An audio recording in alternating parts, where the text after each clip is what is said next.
Bonjour, je vous parle de l'association Abel Dio Drepanous. L'association Abel Dio Drepanous est créée en 2023.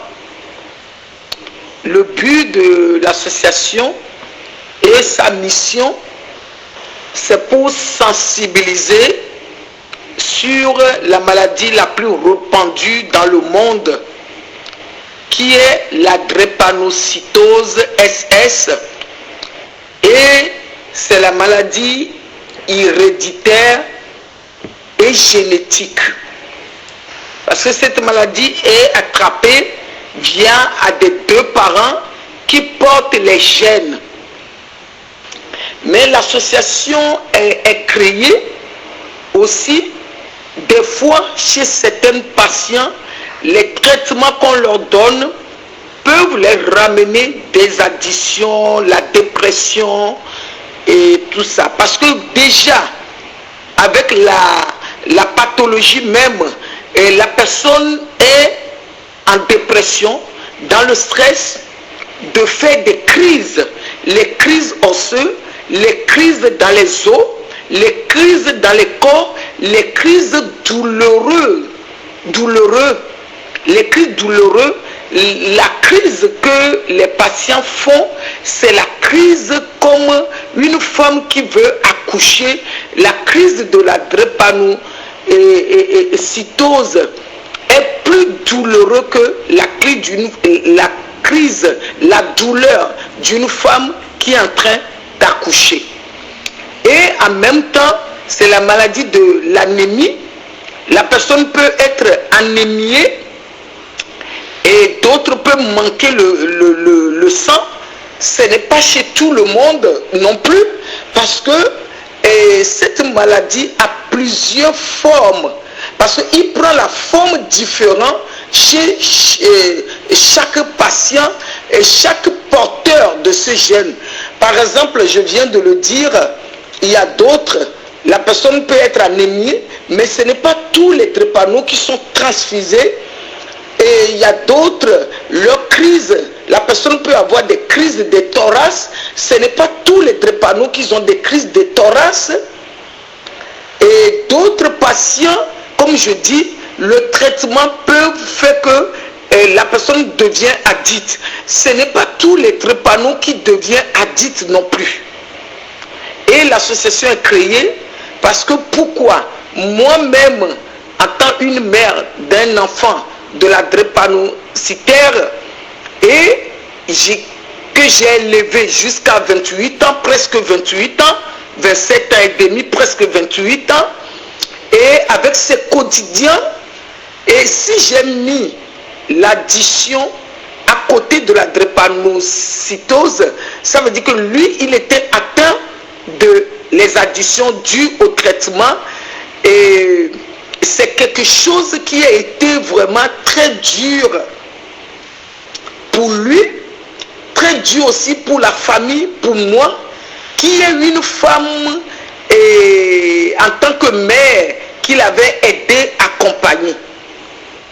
Parce que pourquoi je parle de ça aujourd'hui? En tant qu'une mère aidant, aujourd'hui je me suis dit, qu'est-ce qu'on apporte pour les mères aidants? Quel est le soutien qu'on apporte à une mère aidant? Quel est le soutien de bien-être qu'on apporte à quelqu'un qui souffre de cette pathologie? Son environnement, les causes qui vont faire que la personne va être addicte, et c'est quoi toutes ces causes-là? Et qu'est-ce qui se passe que certaines sont mieux, même si les crises ne sont pas pareilles, personne vit mieux, parce que l'entourage de la famille, l'entourage des parents, et tout ça peut faire que la personne va sentir cet amour, et la personne va se sentir mieux dans son parcours. Voilà ce que j'ai envie d'apporter.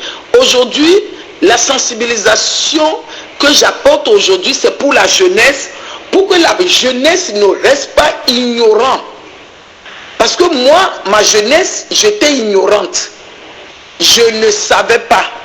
Je ne savais pas comment la drépanocytose qu'on appelait hématie à mon époque et qui, mon pays, on appelait noudui. Je ne savais pas comment ça s'attrapait. Parce que c'est un peu, ça va être bizarre pour quelqu'un, mais je ne savais pas, même avec toute ma famille, on ne savait pas que c'est entre deux personnes qu'on peut l'attraper, et entre deux personnes qu'on peut, on peut transmettre ça à un enfant. Je ne savais pas qu'entre deux personnes qu'on peut transmettre ça à un enfant. Voilà, c'est ça qui m'a poussé aujourd'hui à créer l'association, à sensibiliser la jeunesse dessus, et que j'ai la jeunesse sans tabou, que j'ai créé l'école de l'amour et la santé, et pour pouvoir, en tant que coach de vie, pour pouvoir sensibiliser la jeunesse, pour leur dire les informations est très important pour être informé, pour savoir et comment la drépanocytose s'attrapait. Aussi, il y a des gens qui sont dans la dépression, les mamans qui ne comprennent pas et qui sont dans les tabous, dans les dénirs, pour pouvoir dire pourquoi elle s'accuse de l'accusation pour elle-même, pourquoi elle a fait ce genre d'enfant. Voilà l'association, le but de l'association: sensibiliser, orienter et conseiller et informer, et le bien-être des malades et leurs parents. Le bien-être, ça peut être toute chose, et le bien-être de comment dormir, comment manger, et l'alimentation, et comment savoir les 10 règles d'or de la drépano, et toutes ces choses-là que je partage. Comment faire le massage, comment faire le sport, et il y a plein de choses. Comment faire le yoga du rire. Parce qu'on sait que la dopamine du rire peut détendre le nerf et peut faire que la personne peut oublier. Et c'est tout ça que je propose, et comment la personne va aller activer le bien, malgré la maladie, ses potentiels, son talent, et pour pouvoir aller pouvoir et aller prendre le bien qui est en lui, en elle. Comment la famille aussi peut avoir cette positivité pour pouvoir accompagner le malade, la personne qui souffre, la personne qui a besoin d'attention, la personne qui se pose la question pourquoi il est créé comme ça, pourquoi elle est créée comme ça, et comment on peut faire pour pouvoir les accompagner vraiment. Et ce que je peux dire ici pour la santé, c'est pour sensibiliser pour la santé. La santé, c'est quelque chose qui est très important.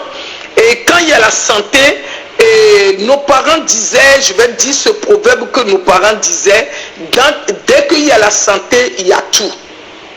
Dès qu'il y a la santé, dès qu'il y a la vie, on a tout gagné. La santé, c'est la richesse. Aujourd'hui, est-ce qu'on parle de la santé assez? Est-ce qu'on active la santé, l'état d'esprit de la santé? Voilà mon association. Et voilà tout ce que l'association fait, parce que je suis coach de vie. Je ramène cet esprit de positivité aussi et dedans pour pouvoir sensibiliser. Et si c'est la première fois, on a besoin de toi, et aussi pour que tu puisses être porte-parole de cette association. On a besoin de ton soutien, on a besoin de ton aide, on a besoin de ton aide morale, conseil, et ton aide financière pour pouvoir nous aider à continuer la sensibilisation partout en Afrique, en Europe, partout dans le monde entier. Voilà votre coach Magui, fondatrice de l'association Abel Joe Drepanos, Madame Magui Chopedor, et à bientôt.